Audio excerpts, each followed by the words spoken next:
mezcal. Cheers. Either way, good morning. How are you folks out there? I see my kids wandering around. I got my desk moved around in the living room. I don't have an office. Never will. A little house. I'm good with this.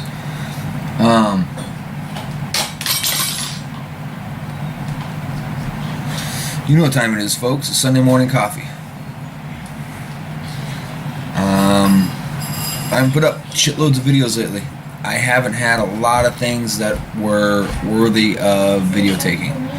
We did a collision job on a Kia last week. Boring. 2 bumper covers, a hood. Fix the trunk lid. Fix a quarter panel. Put it back together, call it a day. So a lot of parts hanging, very little actual work done. And even less of that work would be done to a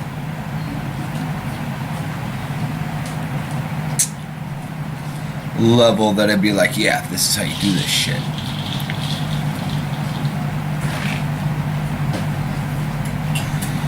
The metal bumping needed about 6 more hours metal bumping to get things straight, or cut off a quarter panel, put a new one on.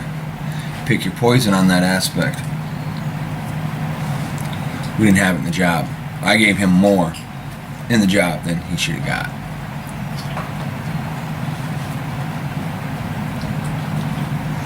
I got all the footage from the second go around with the sand rail. I should get that out there.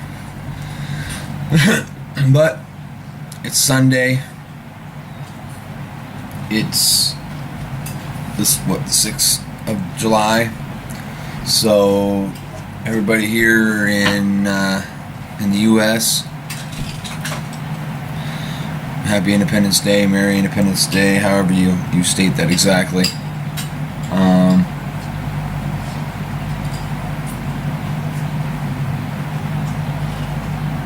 That's a significant enough meaning to folks born and raised here. I think most people fall short of how deep a meaning it's got, but there's plenty out there who definitely grasp it.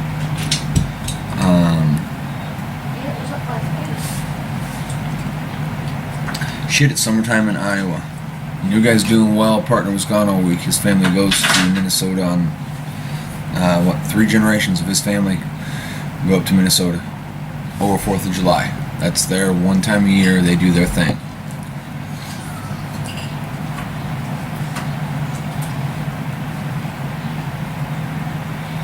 Goodness me. I think my biggest problem here lately has been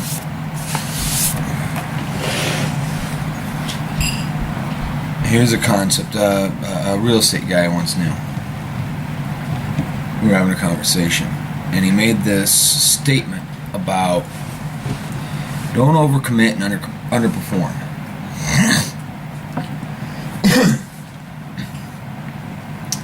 And I think the whole world, it seems, has come to this fucking tragedy. It has fallen into this trap.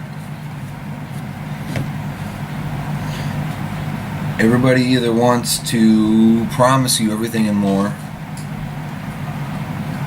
and not even deliver everything, let alone more, or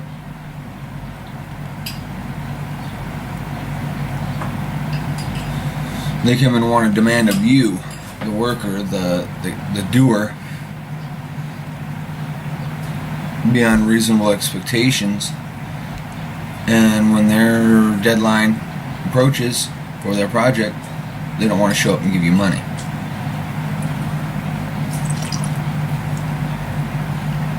Annoying. Let's just say that, annoying. Last week wound up a bust because people can't show up on the timelines when their projects are to be done because of, I don't know, extenuating circumstances in life, I reckon. Which puts us in this bind and that bind because of this and that, and it's bullshit. We took quite a beating through June. We won't through July, but it's not off on the most positive leg. Anyhow, my statement of curiosity is this: we got a new guy, Nick. He's doing really well. He's young, and where he was at prior, his family's actually owned a shop for 3 generations of his family, 3 or 4 generations of his family has worked this shop. Excuse me? Sorry, folks. Kids know I get 20 minutes. Past that, they can go nuts. So, I gotta keep that 20 minutes. Anyhow.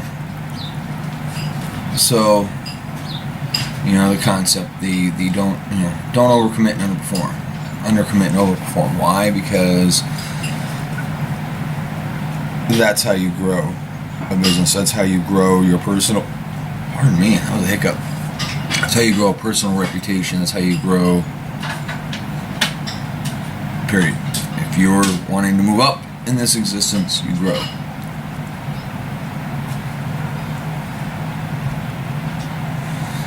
Hard facts, hard knocks, hard realizations. I have people outside my shop that I discuss things with. Probably more than I need to, probably more than I should, as far as my professional standing goes. Information they don't need, but I use them as advisors, these folks as advisors. Some family, some not. One actually a customer, and I'd like to call friend. I listen to what they got to say. Anytime you're doing something like this, you need someone outside that's dispassionate and not emotional about what you're doing. Because you're going to make emotional decisions that are going to fucking bury you.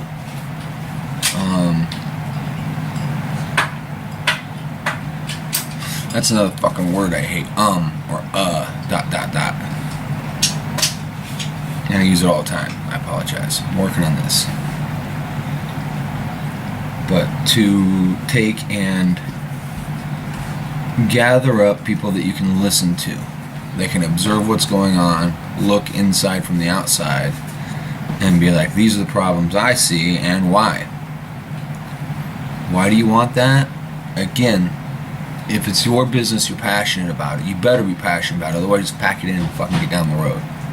Because you're never going to get anywhere with it. But with that passion brings you the ability to succeed and pull through some very rough times. However, with that passion, it can also handicap you and leave you in a fairly crippling situation. What's a crippling situation? You really want to do a project. You really want X, Y, Z, whatever. And you put yourself in a fiscal situation that don't make any sense. Math is math is math. If the numbers don't add up, don't fucking do it.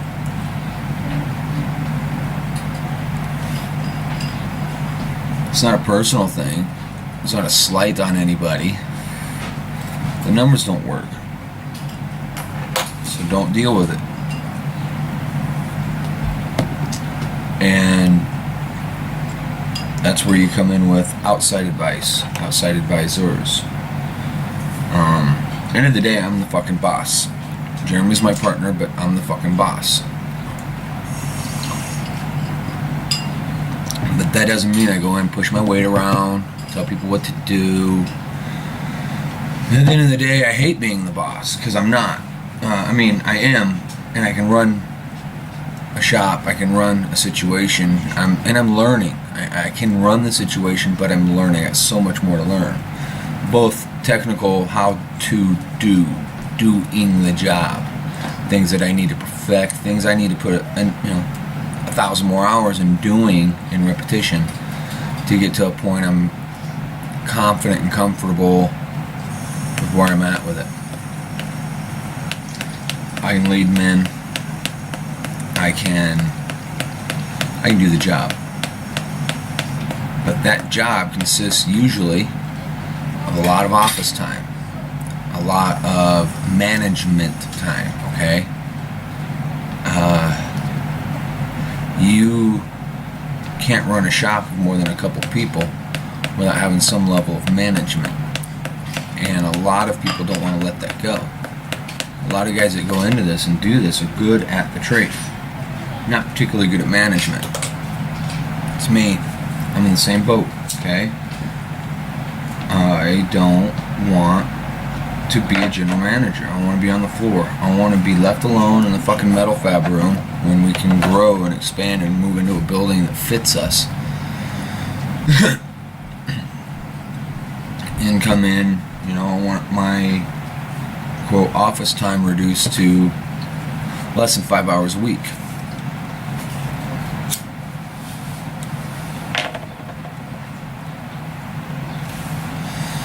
Now, if a general manager persona, if it isn't this Nick fellow that's working with us now, it'd be someone else, but it won't be me. I'm not that guy. I'm not the management. I'm not that guy. Because I want to do this. This is actually what I want to do with my life. So, longer story longer, what I'm trying to get at is I'm looking at the aspects of business, the aspects from an owner's point of view and the owner's lens in making a lot of decisions I do right now. Some of them are right, some of them are wrong, some of them are spot on, some of them I need advice for, but it just is. It's part of the situation, and it's part of the situations that arise.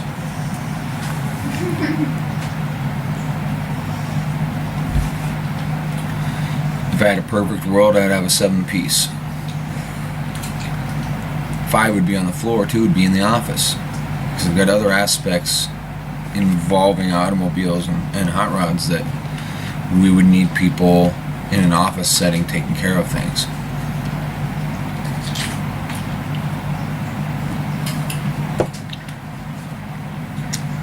I know my lane, I know my strengths, I know my passions, so I try to stick there and form the rest of the team around me.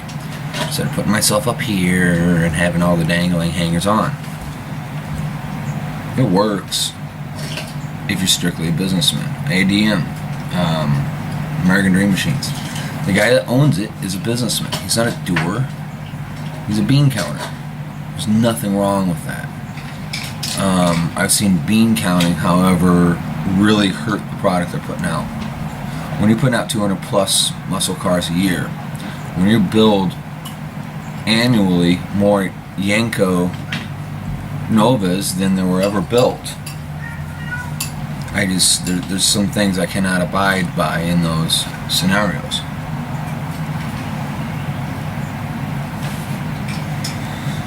But the man makes money.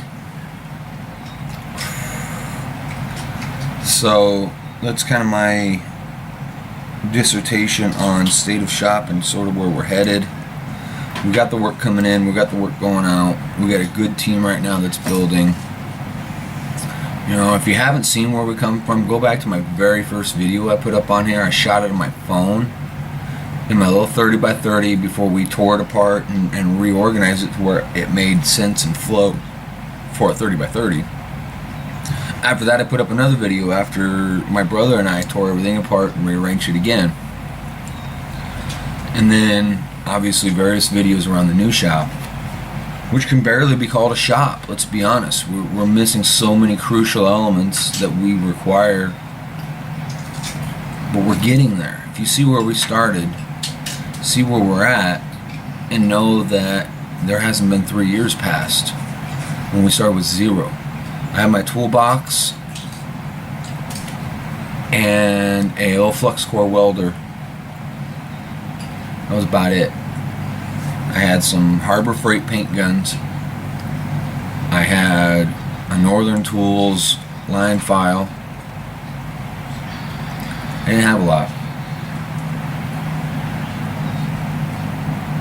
Most everything we've made has gone back into the shop. That's what is required if you start unfunded. Just don't start unfunded. Find a way to get funding put up. I'm out. I just kind of wanted to share this aspect. Nick and I discussed a lot of these aspects this last week, and it's all really stuck in my head. And I'm not great at this, people. I'm just good enough, and I'm learning. I'm getting better every day. But these are the aspects that come into play when you start building a shop, and why and how. So go out, try to have yourselves a good day. Do something you're passionate about. I'll catch you on the flip. I promise I'll get on the shtick. I'll get more recorded. I'll go through. I got a lot more footage to put up for videos of how-to and process. I'm going to try to get more how-to videos out in the next month. So we'll catch you later. You have a good weekend. You have a good day.